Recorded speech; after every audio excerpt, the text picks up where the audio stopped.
My PD समाचार देख रहे हैं आप। मेरा नाम काजल तिवारी है। देखिए, बिहार में राजनीतिक पारा हाई हो चुका है। बिहार में राज्यसभा चुनाव को लेकर खूब हलचल है। आपको बता दें, एक तरफ जहां एनडीए गठबंधन ने 5 उम्मीदवारों को चुनावी मैदान में उतारा है, वहीं दूसरी ओर महागठबंधन की तरफ से एक प्रत्याशी ने अपना नॉमिनेशन कराया है। आपको बता दें, महागठबंधन की तरफ से अमरिंदरधारी सिंह उम्मीदवार बनाए गए। वहीं जहां महागठबंधन के पास एक भी सीट निकालने के लिए 6 विधायकों की जरूरत है। 6 विधायक घट रहे हैं, जिसके लिए महागठबंधन के जो नेता हैं तेजस्वी यादव लगातार ओवैसी की पार्टी एआईएमआईएम से संपर्क कर रहे हैं।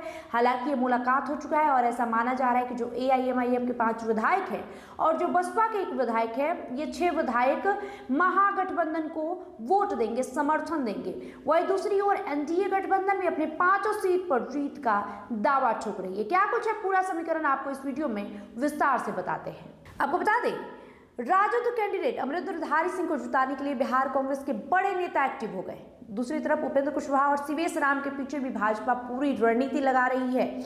आपको बता दें, नीतीश कुमार के मुख्यमंत्री पद छोड़कर राज्यसभा जाने की खबर ने महागठबंधन की राह के रोड़े को कम कर दिया है। कांग्रेस की रणनीति असदुद्दीन ओवैसी को तेजस्वी यादव के सपोर्ट करने के लिए राह बना रही है, जबकि भाजपा भी एड़ी चोटी की जोर लगाई हुई है ताकि 5 सीट पर जो एनडीए गठबंधन के उम्मीदवार हैं उन्हें जीत मिल सके।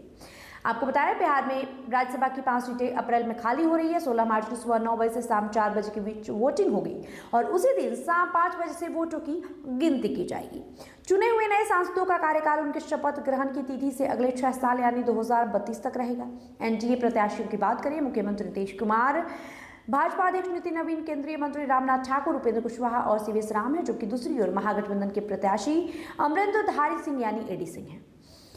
राज्यसभा चुनाव में खाली सीट प्लस 1 का फॉर्मूला चलता है। जैसे बिहार में 5 सीट खाली है तो 5 प्लस 1 फॉर्मूला चलेगा। इसके तहत एक राज्यसभा सांसद को जिताने के लिए 41 वोट चाहिए। महागठबंधन में राजद, कांग्रेस लेफ्ट और आईआईपी के पास 35 विधायक हैं। 5 असदुद्दीन ओवैसी की पार्टी एआईएमआईएम के और 1 बसपा के विधायक सतीश कुमार हैं। सबको जोड़ने पर 41 विधायक होते हैं। इस तरह अगर सब कुछ ठीक रहा तो तेजस्वी लीड महागठबंधन प्रत्याशी जीत सकते हैं।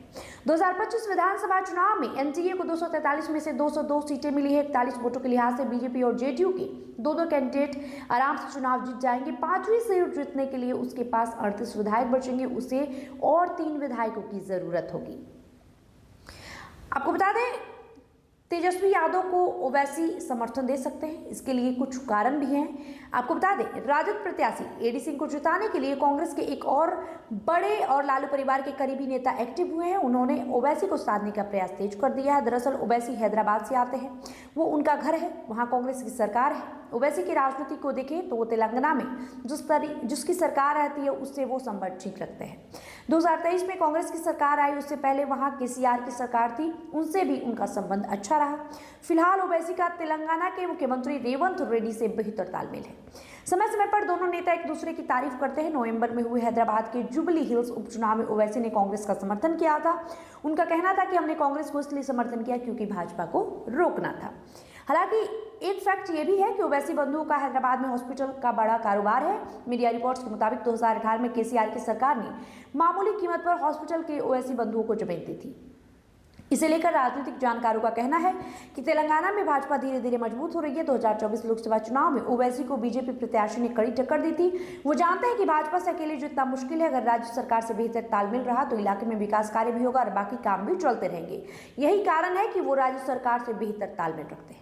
बताया जा रहा है कि बिहार कांग्रेस के नेता ने हैदराबाद के सहारे ओवैसी को साधने का प्रयास किया। इसके बाद ही ओवैसी के तेवर थोड़े नरम पड़े हैं।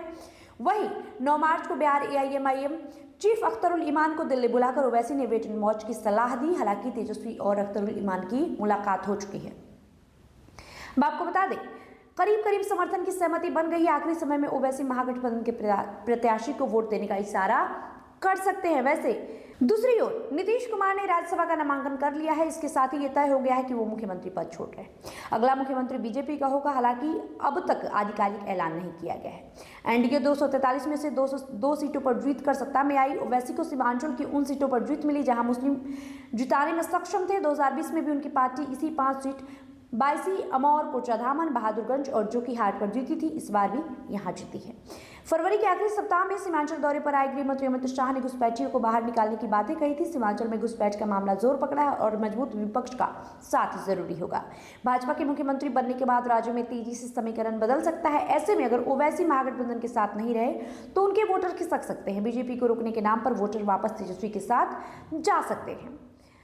वही आपको बता दें, CSDS के आंकड़ों के मुताबिक 2020 की तुलना में 2025 में कम मुस्लिम वोटरों ने महागठबंधन को वोट किया। 2025 में 76% मुस्लिमों ने महागठबंधन को वोट किया था। 2025 में इसमें 6% की गिरावट हुई। 70% मुस्लिमों ने ही महागठबंधन को वोट किया, जबकि ओवैसी की पार्टी AIMIM को 9% मुस्लिमों ने वोट किया, जो पिछली बार से 3% ज्यादा है। चूंकि राज्यसभा चुनाव में नोटा का ऑप्शन नहीं होता है, हाँ ये जरूर हो सकता है कि विधायक चाहे तो वोटिंग से दूर रह सकते हैं। ओवैसी की पार्टी के पास एक ऑप्शन वोटिंग से अलग रहने का भी हो सकता है। पार्टी चाहे तो NDA या महागठबंधन में किसी भी पार्टी को वोट नहीं करे, वोटिंग से बाहर हो जाए। अगर कुछ विधायक वोटिंग नहीं करते या उनके वोट रद्द होते हैं तो जीत के लिए जरूरी 41 वोट का आंकड़ा बदल जाएगा। जितने कम विधायक वोट डालते हैं, जीत के लिए जरूरी वोटों की संख्या भी घट जाएगी। वोट रद्द होने पर भी ऐसा होगा, इसका सीधा फायदा NDA को मिलेगा। उदाहरण के लिए अगर असदुद्दीन ओवैसी की पार्टी AIMIM के 5 विधायक वोटिंग से दूर रहते हैं तो NDA को 5वीं सीट जीतने के लिए मात्र 2 विधायक का साथ चाहिए। 243 - 5 = 238, इतना कुल वैध वोट होगा। वही आपको बता दें, अनंत सिंह भी वोट नहीं डाल सकते हैं। लोक प्रतिनिधित्व अधिनियम 1951 की धारा 62(5) में स्पष्ट कहा गया है कि सजा पा चुके या न्यायिक हिरासत में जेल में बंद कोई भी व्यक्ति वोटिंग में हिस्सा नहीं ले सकता है। इसका मतलब हुआ कि दुलारचंद यादव के हत्या के आरोप में जेल में बंद मोकामा विधायक अनंत सिंह वोट नहीं डाल सकते हैं। हालांकि वो कोर्ट में वोट देने के लिए याचिका दायर कर सकते हैं। कोर्ट का आदेश उनके पक्ष में आता है तो वो वोट कर सकते हैं। ऐसा जम्मू और कश्मीर राज्यसभा चुनाव में हो चुका है। अक्टूबर 2024 को जम्मू और कश्मीर राज्यसभा चुनाव में APP विधायक मेहराज मलिक को हाईकोर्ट ने डाक पत्र के जरिए जेल से वोट देने का आदेश दिया। ऐसा अनंत सिंह भी कर सकते हैं। हालांकि एक फैक्ट ये भी है कि 2022 में उत्तर प्रदेश में सपा विधायक इरफान सोलंकी को वोट देने की अनुमति कोर्ट से नहीं मिली थी। अगर अनंत सिंह को कोर्ट से वोट देने की मंजूरी नहीं मिलती तो NDA के पास 202 नहीं बल्कि 201 विधायक ही वोट करेंगे। इस परिस्थिति में NDA के 5वें कैंडिडेट को 38 की जगह 37 वोट ही अपने गठबंधन से मिल सकता है। मतलब तब जीतने के लिए उनको 4 और वोटों की जरूरत होगी। तो कहीं ना कहीं जितना कसमकस महागठबंधन में है, एक सीट जीतने के लिए उतना ही NDA गठबंधन में है। तो कहीं ना कहीं एक सीट पे जो है वो तकरार हो सकता है। हालांकि 4 सीटों पे NDA के जो प्रत्याशी हैं उनका जीत तय माना जा रहा है। बहरहाल इस वीडियो को लेकर आपकी जो भी प्रतिक्रिया होगी कमेंट बॉक्स में लिखते जाइए। बहुत बहुत शुक्रिया।